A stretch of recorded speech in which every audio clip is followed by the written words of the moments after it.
Rick Dollar here with the Rick Dollar Show. And Buddy Melton, I don't think I'm ever going to get used to saying that. Saying what? The Rick Dollar Show? Yeah, you got it. I've been doing that with everybody, man. I catch everybody off guard with that. But how you doing, sir? I'm doing well. Doing really well. Well, man, Balsam Range seems to be doing good. You've had the weird thing is you've had some strange personnel changes here in the last little bit. And but everything seems to be, meshing together no matter what happens. You guys are still on the ball. Yeah, well, Balsam Range is always it started in an odd way. We weren't trying to put the band together, and it just sort of came together, and that configuration stayed together for 15 years. And people have desires as they age and they do, mature, and they want to try other things, and there's nothing wrong with that. And Mm-mm. and so we found ourselves end of last year kind of thinking towards replacing the mandolin, and Darren wanted to go out and do some solo stuff and been writing a lot and kind of had some ideas differently, and he wanted to pursue that, and that's a great thing, I think, Mm-hmm. for him. And so we didn't really put out any fillers. It just sort of organically came together like it did the first time. And our buddy Alan Bobby, who's one of the all-time greats in my opinion, Mm-hmm. one of the most decorated mandolin players, he had reached out, and he kind of found himself in a similar place of wanting to do some different things. And he's always been a team player, loved being a part of bands, and we're just all been good friends for years. And so we just said, well, let's just slow it down, see what happens. Let's just get together and play. So starting the first of the year, he's played every show since, and we didn't make any announcements because we wanted to make sure it was a fit for everybody. And we knew it was the first time we played. It wasn't any surprise, as great as it was in the friendship. So, but we decided to make the announcement recently, and been in the studio working on new music with that new configuration, and it's just an exciting time. Alan came in with a fire of wanting to do some new stuff, and it's fired us up as well. And it's just been a really exciting time since he came on board. Everybody's just so excited, and he's pushed us to play differently and think differently a lot. And I mean, that's just an exciting thing when you get a new incentive to. I've actually started practicing again. That's how serious this is. Oh my goodness. Well, you don't have to tell everybody, but hey. Well, this new song called What the Years Do. Um, this is a great tune. And is there any kind of a backstory on that song, man, that you could share with everybody?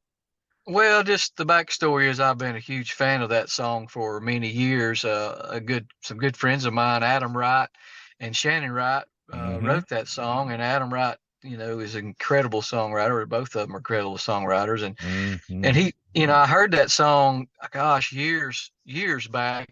And so Adam's uncle is Alan Jackson. So he's had a lot of big country hits with Alan. And Alan kind of had that song on hold. It wasn't really out there for years, and I just kept hanging on to it, kept pestering him about it. And then finally Adam said, "Man, record it. I think you need to do it." And I said, "I think you're right." So I just, it's just a meaningful song. Regardless of our age and life, we have the ability to.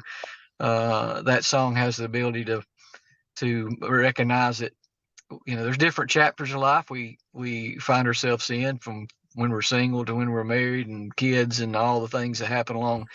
And that's just the meaning of that. That's what the years do. They help us grow. They help us become who we are capable of being. And so that's just kind of the meaning behind the song. I Oh just yeah. love the thought of how it's changed us, and how I think makes me think about how I've changed. What was important to me when I was 18 and what's important to me now are some the same, some a lot different. I'm with you, man. I totally understand. When I started getting grandkids, it was over, you know. things just change in the blink Yeah. of an eye like that, you know. Now, this Yeah, new there's a line in there that really there's a line that really speaks to me that says uh, uh, it'll put a touch of gray in the mirror one day that you've been trying not to find, and I've hit that stage for sure. So brother, I have to. Let me tell you, I just keep cutting it off, and it keeps yeah, coming yeah, back. You know. Well, I'm tell yeah. you something. You guys have probably one of the strongest fan bases in bluegrass that I've ever seen, unless you go back to, you know, the Country Gentlemen or the Stanley Brothers or people like that. But you guys have people that will stand in line forever to get in to see you. And does that seem real sometimes to you, or is it like something that you expect?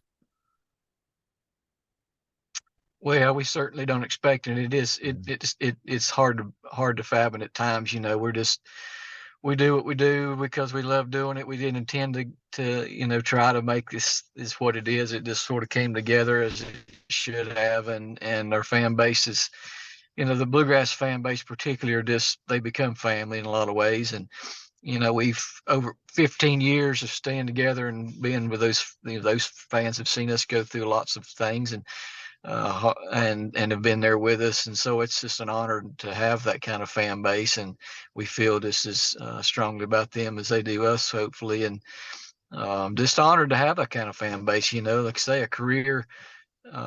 At the end of the day, what are you remembered by? And hopefully, Balsam Range is its quality of songs and impacting people's lives positively. And I think a fan base like we have is some evidence of that. Yeah, there's no doubt about that, man. I mean, I've seen that before in bluegrass, but you know, I love what I'm seeing with you guys. So, what's next, man, for you guys? I mean, you've touched all the bases, man. You've hit a few home runs. So, what are you gonna do now? Yeah, well, I mean, we're going to keep pushing. We've always tried to get together routinely and set goals and bucket lists and Mm-hmm. things we want to achieve, and not be complacent with just where we are currently. It's always just like the song talking about what the years do. It changes us, and we grow as individuals, and we grow as musicians, and we want to pursue new things and see how far we can take it. And we have a new life about us now. Alan coming on, and we got a big year, great shows coming up, and we're a whole new album soon to come out, and we just want to grow as a band and set new goals that are higher than the ones we've achieved, Mm-hmm. and so that's kind of where we're focusing, and getting in front of new people that places we're trying this year to get to some areas of the country and that we haven't really focused on, and then also, go abroad. Back before COVID, we went to Europe and just really enjoyed that. And we were kind of shooting to do some more things outside the country again. And as things are opening back up, so man, just take it and go with it. We love what we do. And we love traveling, and we're all excited and fired up again. So sky's the limit. Man, that's the best way that you could think, especially in this business. No doubt about it. Well, man, I appreciate you Yeah, sitting down talking to me, old buddy. We'll be talking to you soon. yeah, I'm sure we're going to see you guys at the Pigeon Forge Bluegrass Festival again this year, too. So we'll be back there running around yeah. doing some things for Clark Beasley and those guys. So, Awesome. man, have a great day. We'll be talking to you soon. Thank you, Rick. Appreciate everybody. Yes, sir. Take care. Yeah, man.